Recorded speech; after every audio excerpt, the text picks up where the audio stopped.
actually an international partnership between the Energy Research Institute of the Academy of Macroeconomic Research in China and international partners in Denmark and in the US. Energy Research Institute is a governmental think tank advising the energy administration in China on energy policy matters. ERI has worked with scenarios for quite some time, and at least for the last 10 years has published an annual outlook report with comprehensive scenarios for the Chinese energy system. Today we will present how this is done and which models we use, the model methodology. We will not dive into the details of the results, but refer to our website. But let's very quickly look here. When I say we will have a presentation from Matteo Dangdala from the Danish Energy Agency, followed by a presentation by Lars Møllenbæk-Breinbæk from EA Energy Analysis. We also have several colleagues from DEA, the Danish Energy Agency, and from the Center of Global Energy Policy attending. So in the Q&A session, we might be able to, or we certainly are able to answer more questions than covered by the presentations. I think that's sufficient for us as an introduction. And Matteo, I will leave the floor to you. Thank you. So yeah, next slide. Yeah. So hi everyone. I'm very happy to be here, and today I will showcase the evolution of China's energy outlook scenarios throughout the program, which started in 2016, and the objective is to show the role of the scenarios in relation to China long-term vision. Next slide. Oops. So let's see how the session is structured. At first, I will introduce the China policy architecture so that it's possible to understand the policy framework where the scenarios will sit in and aim to support. Then I will introduce the purpose of the scenario-based modeling framework and explain the role of scenarios in the long-term planning. Further, I will showcase the influence of the vision to the scenario in the context of China's energy transition, and we will zoom in to the latest scenarios developed for the CITO 2024 report that takes into consideration the geopolitical development that we have seen in the latest years. At last, we will briefly touch upon the key elements required for designing a scenarios and the process from scenarios to the policy recommendations. Next. Yeah. So regarding China's policy architecture, we can see that there is a combination of near-term planning and long-term strategy direction. In the short-term planning, China uses 5-year plans, which set concrete near-term actions and targets. For example, the 14th 5-year plan that finishes this year, which set carbon intensity and energy efficiency targets. On the other side, long-term visions have been used to shape and guide the broader transition in terms of energy. We know that in 2020, China pledged for carbon neutrality by 2060 and peak emission by 2030, but there have been other visions, for example, like Beautiful China, that it was the first one that reduced coal utilization. So we have these two different, let's say, time scales, and that's where our scenarios and the scenarios in general sit in bridging these two aspects and these two visions. Next slide. So what is the purpose of our scenarios? We want to indeed connect the near-term actions with the long-term goals. So from the 5 years to China's broader strategic visions. And we want to translate the vision into model-based pathways so that we can quantify and define milestones for the energy system change. And also, we want to build confidence so that the long-term vision is considered achievable and that also policymakers can act today to make policy aligned with the vision, and we can start building the pathway towards the desired future. Next. Here we have a representation on the right-hand side that shows the three horizon framework, which I think is a very nice representation that helps understanding how we can go from the present to the future and how we can connect today's action to the long-term goals. So if you look at the picture on the graph, we have three horizons. The red one representing the present challenges and the today's. And then we have the blue one, which represents a transition phase between today and the desired future, represented by the horizon number 3. What is interesting to see for me is, while looking at the bottom of the figure, that we need to start practicing what we want to see in the future today. And this is, I think, something that the scenarios are really good in doing, on inspiring also policymakers to act boldly. But it's also interesting to see on the right-hand side that there are certain features that we need to maintain from today. And these are very important things that have to be also included in the scenarios, because it's not only about disruption innovation, but it's about making a step from today to the future. So scenarios, in summarizing, are acting like bridges across these three horizons. Next. So when looking at the scenarios that have been made in the last 10 years and at the vision of China, we have decided to divide these 10 years into two. And using the 2020, that is the year where China pledged for carbon neutrality, as intermediate, as a break in these 10 years. So let's first look at what happened before 2020 and how was China's energy vision, which was not yet including a carbon neutrality, but was more focusing on making an energy system that is cleaner and more efficient. So the beautiful China vision was looking at connecting environmental legitimacy with energy transition, especially reducing coal and increasing air quality. And in this context, the scenarios were leading the way by showcasing that higher reintegration and a low carbon energy system were achievable. And they were also anticipating the carbon neutral vision, which actually afterwards became a policy. So there were more proving that it is possible to have a transition, and renewables can be leading this. And indeed, if we look at the scenarios that were developing in these years, we can see that we have a stated policy scenarios together with a more ambitious scenario, in this case called below 2 degrees, where we illustrate that the feasibility of deeper coal reduction and high renewable integration. Next.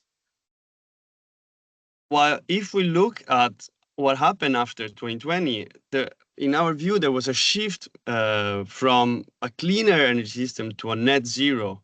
And in this, we also have seen China actively or designing, or let's say,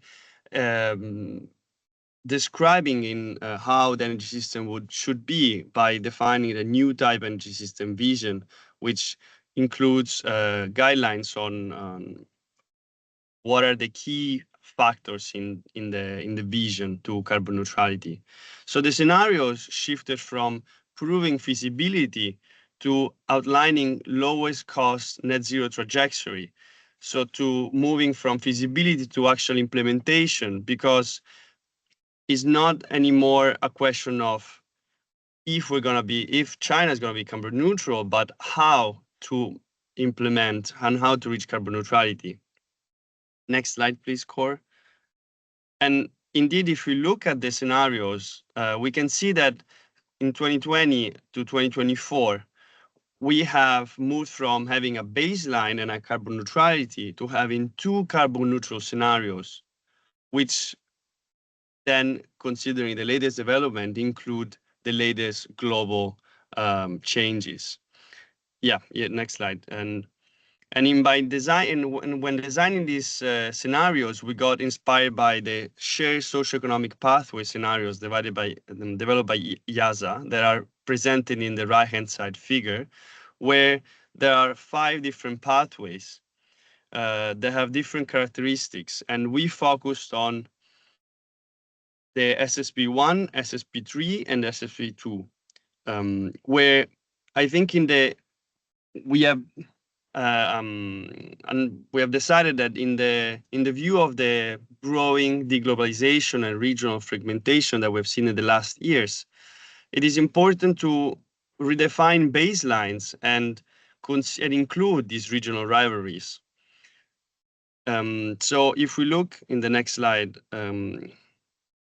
at the CETO scenarios developed in CETO 24 in the latest report, we have defined 2 carbon neutral scenarios. And if we look at the baseline, it reflects the current global trends where we see, as we said, more unstable geopolitical situation, we have fragmentation, we have less international cooperation, which results in a slower global green transition and leading to then techno-economic growth that is reduced, less share of technologies, which in our view it represents the new baseline considering the latest year development.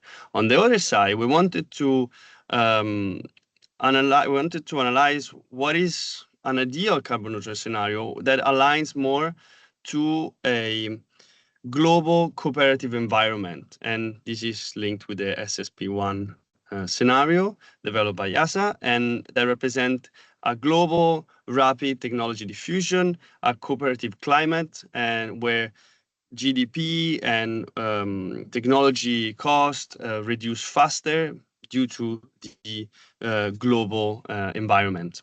And so this is the newest features that we have included in our scenarios for CETO 2024. But let's now look at how do we build the scenarios. We always start from defining our assumptions regarding technologies, for example, specifically for emerging technologies that can have that are developing very fast, and it's important to understand the role that they're going to have in the future, as well as resources for example, biomass, when we talk about carbon neutral or negative emission technologies, as well as demographic and activity levels, as we model also the end-use sectors. And of course, we need to then consider, as we said, what is today's system and what is the vision that we want to achieve. And bridging this is what scenario does. And at last, linking also to the presentation that Lars will have on how do we do the modeling, I think it's important to put the scenarios in the context of our objective, which at the end is the policy recommendation. So once we have the scenarios, then we implement the scenarios in our models, and we have end-use model, a power sector model, and a CGE model that are linked together to produce the results to then draft policy recommendations. So this was my last slide. I hope I was fast enough, and I'm happy to answer any questions later on in the discussion. So yeah, the floor is yours, Lars. Thank you. Thanks a lot. I think Matteo and I sort of divided our presentations in that I would cover the models, but I think for this group, more interesting, the evolution of the modeling approaches that have been applied. I'm sure that all of you who are connected here have exposure to models and know a number of different models and are familiar with looking at model results and understanding model results and what works and what isn't and what should you be aware of. But what we have here is an example of a program with an over 10-year track record of producing scenarios and results, and also evolving our modeling methodologies along the way. So I just have one point, I think, in my presentation, and if you take the next slide, which is that the models and the methodologies have to move and correspond to the demands of the day, so to speak. First, just a very quick introduction of our modeling infrastructure. And this is sort of starting from the way back when. It was quite clear when we started up this work that it was important to be able to model the power sector, to model the integration of renewable energy into the power system, because when we started up actually back in 2012, the key sort of challenge in the Chinese power system was curtailment. It was also curtailment and the mixed mismatch between generation of combined heat and power with wind in the northern China. So the modeling framework actually started with the developing of the supply side system, which is a Balmoral, or which some of you may know, is an open source model. In this specific case, we call it EDO, electricity and district heating optimization, which is sort of the covering the white, I don't know what these are called, not triangles, but elongated things under the transformation sector. This is an optimization model, and so this is a starting point, but we also quickly realized that when we're modeling